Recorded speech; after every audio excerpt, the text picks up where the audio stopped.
একটা ভয়ঙ্কর টর্নেডো ও প্রবল ঝড় আমেরিকার অন্তত 3টি অঙ্গরাজ্যে সৃষ্টি করেছে ভয়াবহ বিপর্যয়। মিসৌরি, কেন্টাকি এবং ভার্জিনিয়ায় প্রাণ হারিয়েছেন অন্তত 27 জন। কেন্টাকি রাজ্যে সবচেয়ে বেশি প্রাণহানির ঘটনা ঘটেছে। কেন্টাকি রাজ্যের গভর্নর অ্যান্ডি বেসিয়ার এক সংবাদ সম্মেলনে জানিয়েছেন, শুধুমাত্র কেন্টাকিতে এখন পর্যন্ত 18 জন নিহত হয়েছেন। বেসিয়ার আরও বলেন, গভীর রাতে আবাসিক এলাকায় আঘাত হেনেছিল টর্নেডোটি। এটি ছিল এক ভয়ঙ্কর অভিজ্ঞতা। লন্ডন শহরের বাসিন্দা ক্রিস্টেন মসলি ভাগ্যক্রমেই বেঁচে গেছেন, কিন্তু আশেপাশের অনেক ঘরবাড়ি চূর্ণ বিচূর্ণ হয়ে গেছে। মিসৌরি রাজ্যের সেন্ট লুইস এলাকায় মারা গেছেন অন্তত 5 জন। শহরের মেয়র কারা স্পেন্সার এ বিষয়ে জানান, আহত হয়েছেন 30 জনের বেশি মানুষ। প্রায় 5000 ভবন ক্ষতিগ্রস্ত হয়েছে।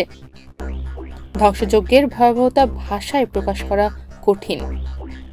এই ধ্বংসযজ্ঞের পর উদ্ধার কাজ পুরো দমে চলছে, তবে রাতের আধারে টর্নেডোর আঘাত সবসময় সবচেয়ে ভয়াবহ।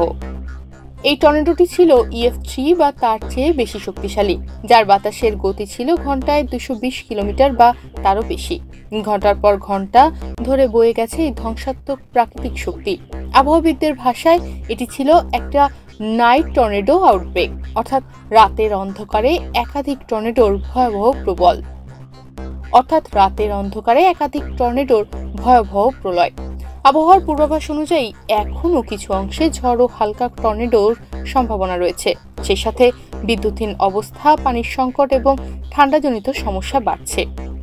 বিশ্বজুড়ে বিভিন্ন সংস্থা এখন সাহায্যের হাত বাড়িয়েছেন আমেরিকায় ক্ষতিগ্রস্ত এলাকাগুলোয়।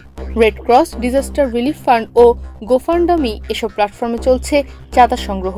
কেউ দিচ্ছেন খাবার, কেউ পোশাক, কেউ আবার শুধুই পাশে এসে দাঁড়াচ্ছেন। তনিমা রহমান, বাংলাদেশ প্রতিদিন।